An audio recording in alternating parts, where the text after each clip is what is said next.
VD പറഞ്ഞത് 100 seat തികഞ്ഞില്ലെങ്കിൽ വനവാസത്തിന് പോകും എന്നാണ് പറഞ്ഞത്. വീഡിയോ ഒന്ന് കണ്ടു നോക്ക്. വി.ഡി അങ്ങനല്ല പറഞ്ഞത്. വി.ഡി തിളക്കമാർന്ന വിജയം നേടിയിട്ടില്ലെങ്കിൽ അദ്ദേഹം രാഷ്ട്രീയ വനവാസത്തിന് പോകുന്നാണ് പറഞ്ഞത്.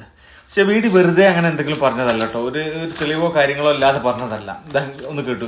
നമ്മൾ കഴിഞ്ഞ ഈ കുറച്ച് ബൈ ഇലക്ഷനുകളൊക്കെ നടന്നില്ലേ, ആ ബൈ ഇലക്ഷന്റെ റിസൾട്ടുകൾ വെറുതെ ഒന്ന് നോക്കി. തൃക്കാക്കര 25,000 വോട്ടിനാണ് അവിടെ ജയിച്ചിട്ടുള്ളത്.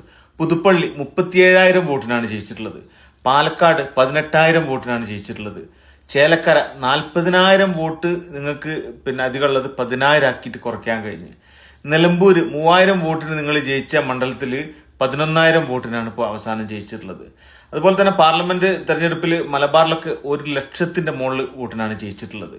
പിന്നെ അവസാനം നടന്നിട്ടുള്ള തദ്ദേശ സ്വയംഭരണ സ്ഥാപനങ്ങളിലേക്ക് നടന്നിട്ടുള്ള തെരഞ്ഞെടുപ്പിൽ ഒരിക്കലും പ്രതീക്ഷിക്കാത്ത UDF LDF ഒന്നും ഒരിക്കലും പ്രതീക്ഷിക്കാത്ത തരത്തിലുള്ള വൻ അട്ടിമറിയാണ് നടന്നിട്ടുള്ളത് അല്ലേ.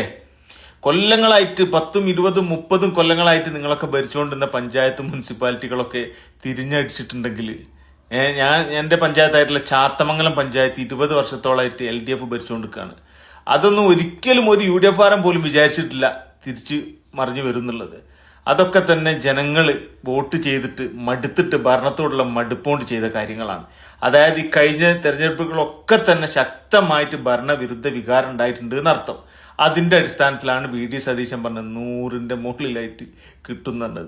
അത് കിട്ടുന്നെ ചെയ്യും. നിങ്ങൾ എന്തൊക്കെ കളി കളിച്ചാലും ജനങ്ങൾ മടുത്തിട്ടുണ്ട്. അതുകൊണ്ടാണ്. പിന്നെ നിങ്ങൾ അഹങ്കാരവും അത് തിരിച്ചടിക്കും. നോക്കിക്കോളി.